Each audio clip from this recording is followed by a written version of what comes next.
বয়সী মেয়েদের জন্য আমি এটাই বলবো, প্রেম করো মানুষ দেখে শুনে যাচাই করে।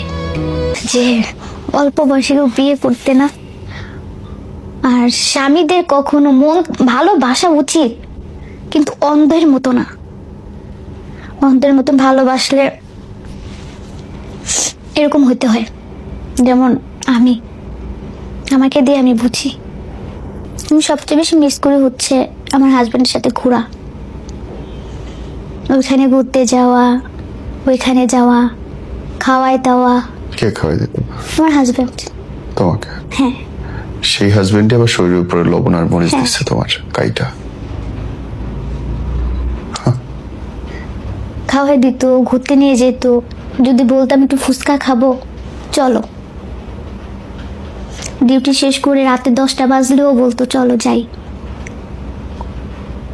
আমি হচ্ছে আহামরি কিছু চাইতাম না, ফুচকা, চটপটি, চকলেট। ও ভালোবেসে আমার জন্য কাজ শেষ করে চকলেট, ঝাল চিপস নিয়ে আসতো। সারা রাত বসে বসে গল্প করতাম, খাইতাম। আমি ওর সাথে খুব ভালো ছিলাম।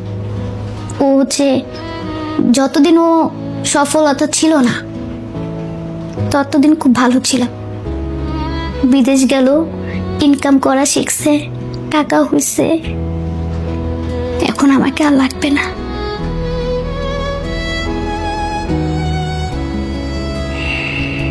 তোমার বয়সী মেয়েদের জন্য কিছু বলতে চাও? আমার বয়সী মেয়েদের জন্য আমি এটাই বলবো, প্রেম করো মানুষ দেখে শুনে যাচাই করে। আবেগে পড়ে কোনো ভুল সিদ্ধান্ত নিবা না। আবেগ জিনিসটা খুব খারাপ। না পারবা বাবা মাকে কিছু বলতে, নিজের ইচ্ছায় বিয়ে করলে। না আত্মস্বজনের কাছে মুখ দেখাইতে পারবা। লাস্টে বদনাম হবে, কলঙ্কে দাগ লাগবে, তুমি ডিভোর্সি। যে না ওই মেয়েটা খুব করছে আমার জন্য।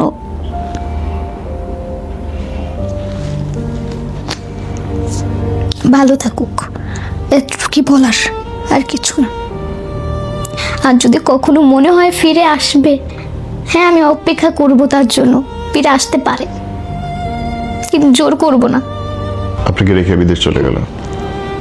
ও সেই বিদেশে গেল,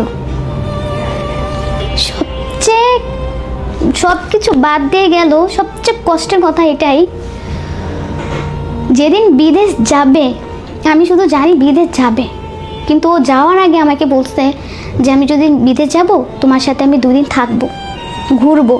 আমি যে মার্কেট করব, তোমাকে সেই মার্কেটের অর্ধেক দিব। আমাকে যে ওর মামারা যে টাকা দিবে, ওইখান থেকে অর্ধেক তোমাকে দিয়ে যাব। আমি তো অনেক খুশি যে আমার হাজবেন্ড প্রথম আগে কিছু দিবে, মেলা খুশি। তার মানে যাওয়ার দিনও বলে যায়নি তোমারে? জানতা না যে স্বামী চলে যাচ্ছে? না, ও হচ্ছে শুক্রবার তার ফ্লাইট ছিল দুপুর 12টায়। বৃহস্পতিবারের রাত্রে হচ্ছে তাদের বাসায় আত্মীয় স্বজন আনাগোনা অনেক। ও হচ্ছে বাবা মার একটা ছেলে, ভাই বোন নেই।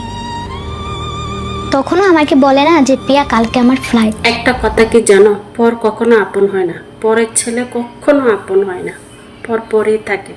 পরকে যতই ভালোবাসা দাও, সে পরেই থাকবে।